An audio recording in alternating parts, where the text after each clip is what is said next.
The first Death Stranding was a very unique game, as while some people criticized its gameplay for being a walking simulator, others praised the game for its deep story about forming connections. And with the release of Death Stranding 2 on the beach, it seems that Kojima isn't quite done with the world of Death Stranding yet, and looks to build upon what was established in the first game. So how different is Death Stranding 2 from its predecessor? Well, join us here in GameMate as we check out Death Stranding 2 on the beach.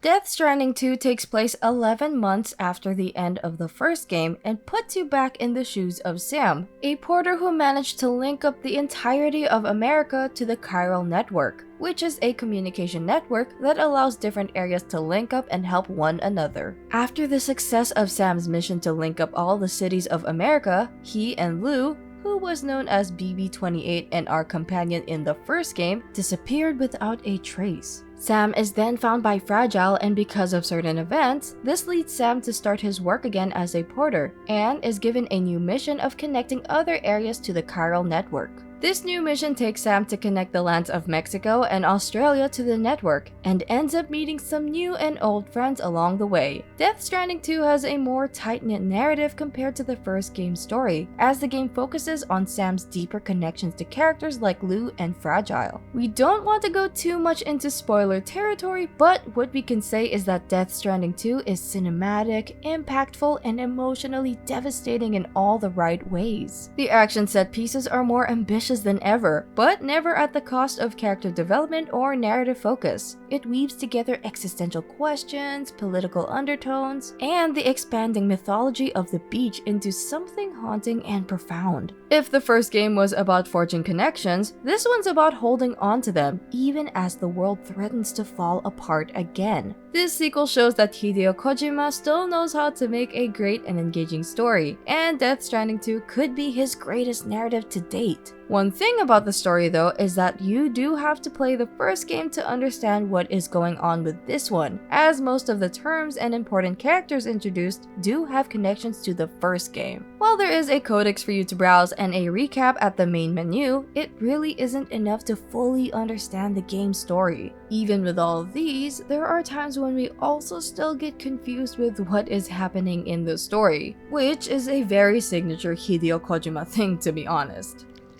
Just like the first game, Death Stranding 2 keeps the core gameplay loop of delivering cargo to the many different areas around the map, with the hopes of getting them to join the chiral network. So don't go expecting that this game would be completely different from the first. The main loop is going on long treks to deliver cargo to and from the many people, also known as preppers, around the large open world, and you must be well equipped to face any obstacles you come across. Unlike the first game though, where it takes a few hours before the game really opens up, the sequel instead hits the ground running, and improves upon the gameplay of the first game by focusing on accessibility and a more fluid gameplay experience. Sure, you still have to travel long distances and also make sure that your cargo is in tip-top shape, but the sequel adds more ways to make these deliveries so much easier. This part of the gameplay doesn't really stray too far away from what was introduced in the first game, as you still have access to things like ladders and climbing anchors to help you get across some of the more difficult terrain.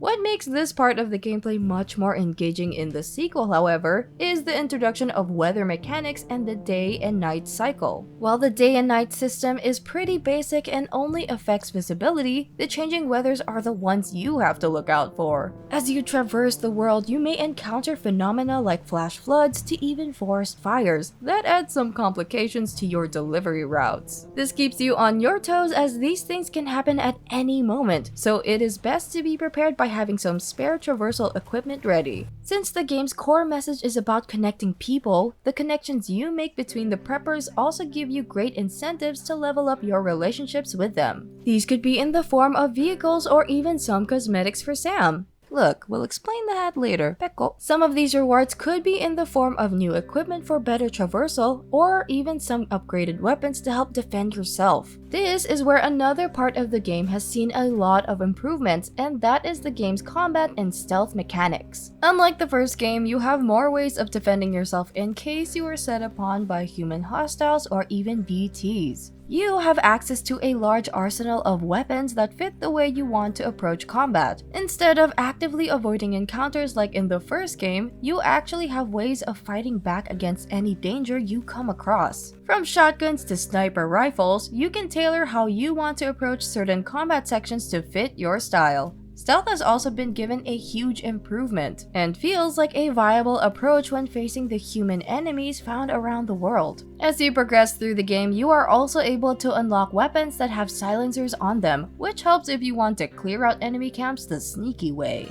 This almost feels like a callback to the Metal Gear Solid series, as you can sneak around enemy bases and silently take them out one by one. We honestly love this more engaging stealth system, as we do love trying to sneak around, but the height of our backpacks keep alerting the guards.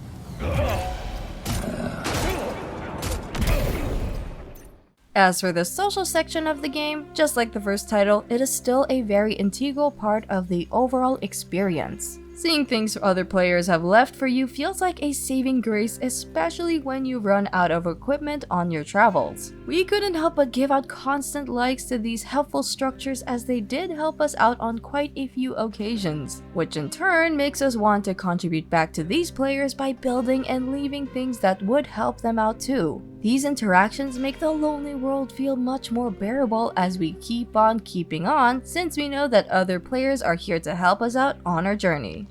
Death Stranding 2 is a visual marvel and is probably one of the most impressive things we've seen in a video game yet. We don't know how Kojima Productions did it, but they somehow managed to make the game look almost photorealistic at times with how spectacular the graphics look. They are really pushing the Decima engine to the max here, as we are left in awe at how the base PS5 can achieve this level of graphical fidelity with no frame drops and glitches. Just take a look at this scene. Honestly, the video doesn't do it justice, and to truly experience it, one has to play the game.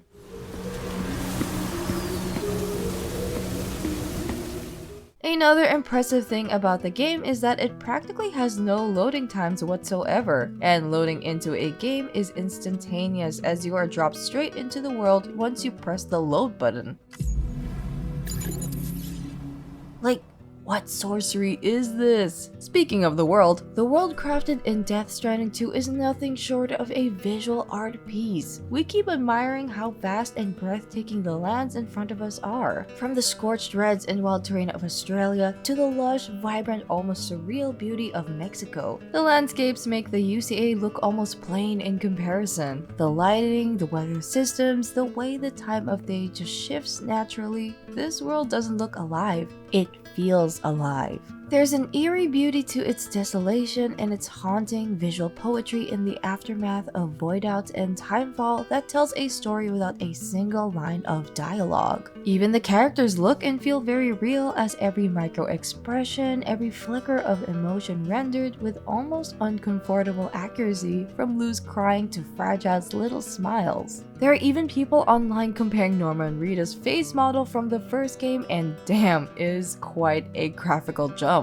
It's because of these details that the cutscenes are breathtaking, not just in visuals but in composition. Kojima's cinematic eye shines through, turning every sequence into a piece of moving art, which is helped by the excellent motion capture for the game's movements. As for the rest of the cast, they look stunning as well, as Hideo Kojima does have a penchant for adding celebrities to his games. While the celebrity appearances in the first game were already pretty common, Death Stranding 2 doubles down on it by making every character you come across a celebrity. It feels like Kojima just likes putting his favorite people into his games as cameos. Even the people you deliver to are celebrities, and some of them even play as themselves. An example of this is Gen Hoshino, who provided his music for the first game, and his title in the game is the musician. You'll meet well-known people like Mamoru Oshii, who is well known for his work in Ghost in the Shell, but in the game, he works as a pizza chef. It's always a surprise to see who you end up delivering to, and makes us look forward to the next delivery. So, about that hat from a while ago... Yep, that is Usada Pecora from Hololive. Now we're definitely sure that Kojima just loves adding his favorite people to his games. The game's audio deserves praise too, as it is an important part of setting the overall feel of the game, and Death Stranding 2 hits it out of the ballpark in this regard. The voice acting is top-notch and fleshes out some of the more impactful moments of the story. Now I gotta say, I'm not a big fan of that fancy boat your friends brought along, so before they show up, how about I get a little taste of that endless agony? This even applies to the game's UI and gameplay sound effects, as every notification and bleep serves its purpose, and isn't just trailer noise to pad out the sound design. The music also isn't just tacked on to provide background noise, but is an integral part of Sam's journey through this bleak and unforgiving world. It makes scenes where you are walking alone almost cinematic and makes these moments feel more intimate and unforgettable.